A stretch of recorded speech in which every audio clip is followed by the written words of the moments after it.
All praises, all praises, all praises to the heavenly, holy, almighty creator of infinity, eternity, the universe, and all there is. Hello, family. This is Revelations.Unveiled. Detroit. How are you? I am so glad to be back with you. I am stepping up again once to the spiritual podium to express and exchange in the most humble privilege and pleasure to be before you.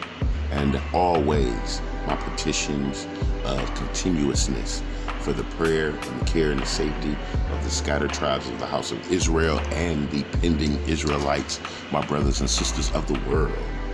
And welcome, family. Tonight, this is a commentary / rant, whatever you designate it to be, so to your ears, of the continuing discussion on reparations. And so tonight, we will be continuing to look at those who deny, those who do not want the American descendants of slaves or the enslaved to receive any just compensation, restitution, retribution, financially, in terms of the realm of the free servitude proffered unto the oppressor and the colonizer. So, in one of the tags, you see the span of the politicians and the candidates for the highest office of the land and former politicians and presidents of the land, all across both both political parties, the Democrats and the Republicans. They all have their vehemence of opposition to the very idea of financial retribution for the centuries of free labor given, forced out of the American descendants of slaves brought here from foreign shores in captivity. And so the title of tonight's commentary is The Gatekeepers, and we will be reviewing an article from the publication of the Washington Free Beacon, and it is by author Brent Shai, published July 9th, 2019, entitled Kamala Harris's Ancestors Owned Slaves, Her Father Says. And this is also going to encompass her political colleagues across both sides of the aisle. And we shall begin. The presidential hopeful Kamala Harris's Jamaican father wrote about his slave-holding ancestor. Senator Kamala Harris, Democrat of California, is the descendant of an Irishman who owned a slave plantation in Jamaica, according to her father's lengthy ancestral summary of his side of the family. Donald Harris, a Stanford University economics professor, revealed in 2018 that his grandmother was a descendant of Hamilton Brown, the namesake of Brownstown in northern Jamaica. My roots go back within my lifetime to my paternal grandmother, Miss Chrissy Brown, descendant of Hamilton Brown, who is on record as plantation and slave owner and founder of Brownstown. He wrote in a post for Jamaican Global. Hamilton Brown built the town's local Anglican church, and this is where Professor Harris says his grandfather is buried. It is also where he himself was baptized and confirmed. A research archive of Jamaican records indicate that at one point in 1817, Hamilton Brown owned scores of slaves. The majority were brought in from Africa, though he also owned many Creole slaves. The Harris campaign has not commented on her father's claims. It did not respond to a request for comment. NBC News reported on Monday that Senate Majority Leader Mitch McConnell's two great-great-grandfathers owned at least 14 slaves between the two of them in Alabama. The report tied McConnell's ancestry to his position on government reparations for slavery, which he opposes. McConnell responded to the report on Tuesday by comparing his stance to former President Barack Obama, who opposed reparations while acknowledging that some of his ancestors owned slaves. You know, I find myself once again in the same position as President Obama, McConnell said. We both oppose reparations, and we both are the descendants of slaveholders. Harris has yet to take a definitive position on reparations for slavery.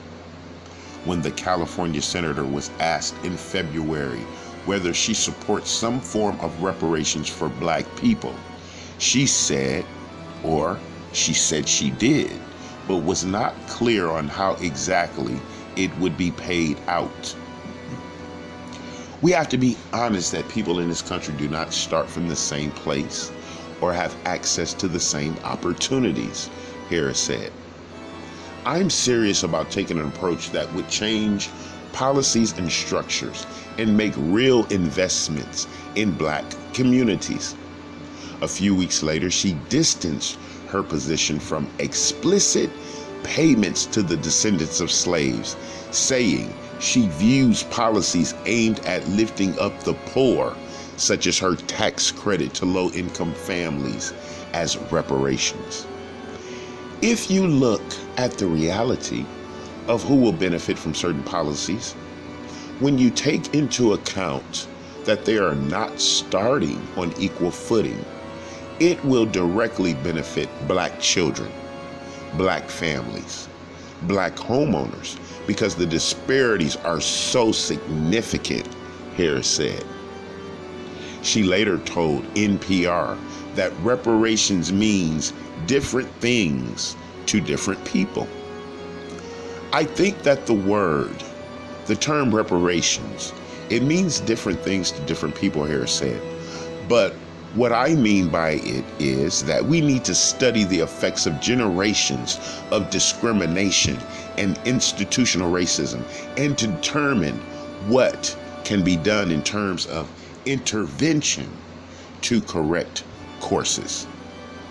Harris has not yet commented on her distant slave owner ancestry in Jamaica.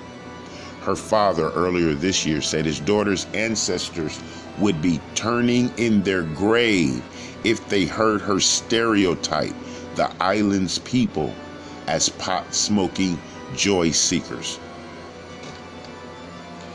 All right, family, so we have a former president, we have the Senate Majority Leader, Mitch McConnell, and we have the presidential candidate of Kamala Harris, as well as many of her Democratic colleagues who are in opposition to explicit direct cash payments to the American descendants of slaves.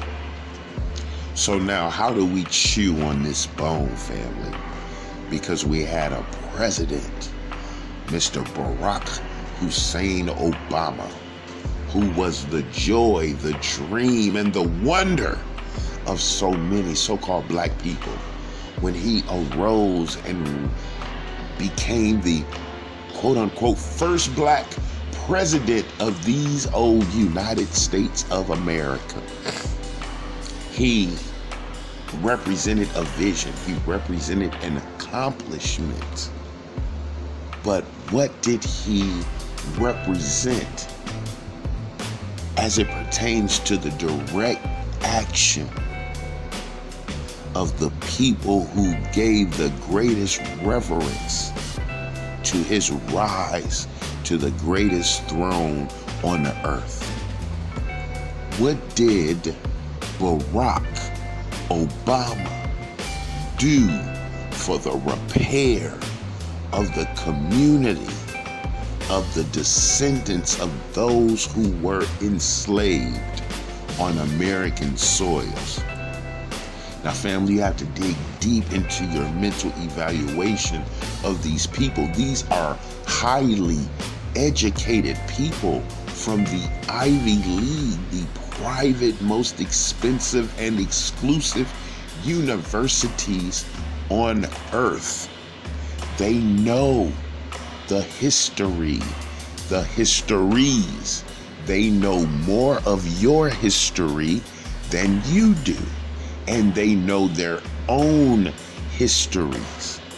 And as a result of all of these parties, Obama, McConnell, and Harris being descendants of slaveholders, there was accumulated wealth under their lineage and name, which transferred all the way until their present generations.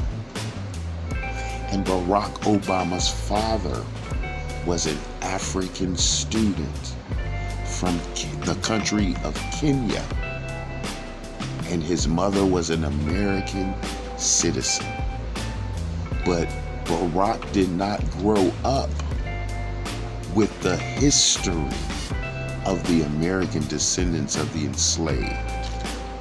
Mitch McConnell, which gives you the very visual and virtual representation of the most virulent and wicked slave-owning, colonizing oppressor, makes no qualms about the injustice to humanity of his forefathers, which catapulted him in name and history and reputation and heritage to his very positions. And there are many more hidden lineages of slave oppressors. These are their great-grandchildren who are now representing the very descendants of the enslaved in formal government. How do we chew on this bone, family? How do we make the correct and coherent and coordinated determination with our political ability? Who do we trust? Well, there's statements of direct denial to any financial recourse and reform for the specific affected population of degradation and discrimination and dehumanization on the American soils. If the name cannot be said, if the commitment cannot be stated, affirmed, confirmed, and signed to on the dotted line, if they are against cutting the check, we must, as a dedicated, understanding, researching population who is awakening to the final call